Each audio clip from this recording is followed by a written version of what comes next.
Hello. I wanted to make it just a very short video. We're in week 3 of designing for learning, and we look at things like high flex model and blended learning. What does that mean online? What does it mean for students or for teachers? Um, and we look at a few case studies as well as a few other models of instruction. Now, a couple of our learners who I won't mention, they've posted in a forum a couple of questions that I wanted to address in a short video because I thought everyone can benefit. Um, what happens? The question is, what happens if the content provider, editor, and others take too long before it gets to the learning designer? Also, who is held accountable for the deadline? And is the learning designer the head of the project? They're really good questions. Now, because I've worked across lots of different sectors, lots of different contexts and workplaces and situations, there's multiple correct answers. So I'll answer these in order. What happens if the content provider, editor, and others take too long? Well, it's like with anything. If you're waiting on content or something to be delivered, technically you can't do your job until you get that. So, in one recent workplace, I was waiting Friday afternoon. I still hadn't received final content. For some reason, the course was live with students being delivered before all of the modules were finished. And I didn't make that decision. And I felt that it was curious, not to mention stressful for me. Um, and I was the only learning designer. So the buck stopped with me, unfortunately. And so I was waiting Friday afternoon, and then it had to be implemented, had to be delivered on Monday. That module was going to be open and released. And so I just had to make it work. I had to do a kind of put in extra hours and just get it to happen. So there's not a lot around that. I mean, you can send emails and you can, have a plan B, but you kind of communication is really important. Also, planning is really important. And that's an extreme example, the one I've just outlined. But generally, we try and avoid that. We try and be organized enough so that we're not waiting. It's not this last minute rush because we know one of the really common kind of typical situations is that the people that provide the content, the subject matter expert or someone else, they're generally really busy and they're generally doing other tasks. And most significantly, in my humble experience, they're not always up to speed with what the role of the learning designer is.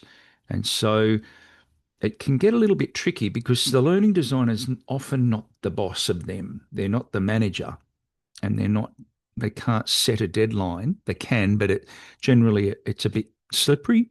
So I guess I haven't really given you an answer, but I guess hopefully I've given you an insight into um, maybe some of the pitfalls of this sort of setup. But it all starts with a well-designed workflow. And if the people have meaningful deadlines that are set and adhered to, then it's not an issue, saves everyone stress. Who is accountable for the deadline? Well, again, it's like with any job role.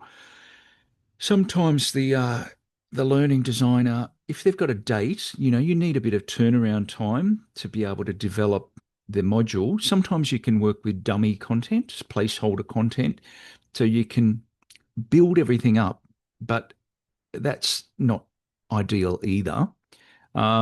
So sometimes the learning designer is accountable if the timelines have been negotiated and they're sensible. That's not always the case though. Um, is the learning designer the head of the project? Well, sometimes, and again, I've worked across literally dozens of workplaces and contexts over many, many years, 30 years. So sometimes the learning designer is the head of the project. In fact, I've been in a quite a satisfying job role, learning designer, instructional designer, and project manager. So I got to create the timelines. I would negotiate those with the people, maybe media specialists or other people that were doing tasks in the project, but also with any teachers or advisors or subject matter experts. So I'm central to a lot of the decisions and a lot of the workflow so that there's no blockages, there's no sort of mad panic. So that's in an ideal situation. But as I had outlined a few minutes ago, sometimes the learning design is far from the head of the project. They're just seen as a technician, and I sometimes visualize it as a grocery bag being emptied onto a desk, and it's like here it is, but it's you still have to sort through that content. Sometimes it's not written very well. Sometimes it doesn't align to the learning outcomes or the curriculum requirements or the assessment requirements. So there's a lot to be done once you receive the content. So um, this is a big talking point. In fact, researchers are only beginning to research the role of a learning designer within these different systems, typically universities. Um, but in a corporate setting, it's different. In a school, it's different. In a vocational situation, in a every situation is slightly different. But the answer is really in what business practices are kind of going on there. So there are a few questions. Now the other learner, um, they're more talking about storyboards and course outlines. In fact, I may not answer that in this video. I'll answer it in a separate video. But thank you for your time. And I hope that helps to clarify just a little slice of a snapshot, maybe, of where a learning designer sits within everyone else that may be contributing to a course, because it is a team effort when it's done well.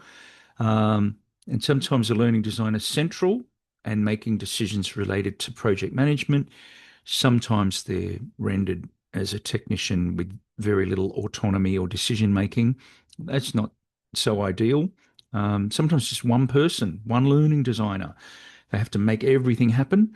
Sometimes it's a bigger team. So it depends.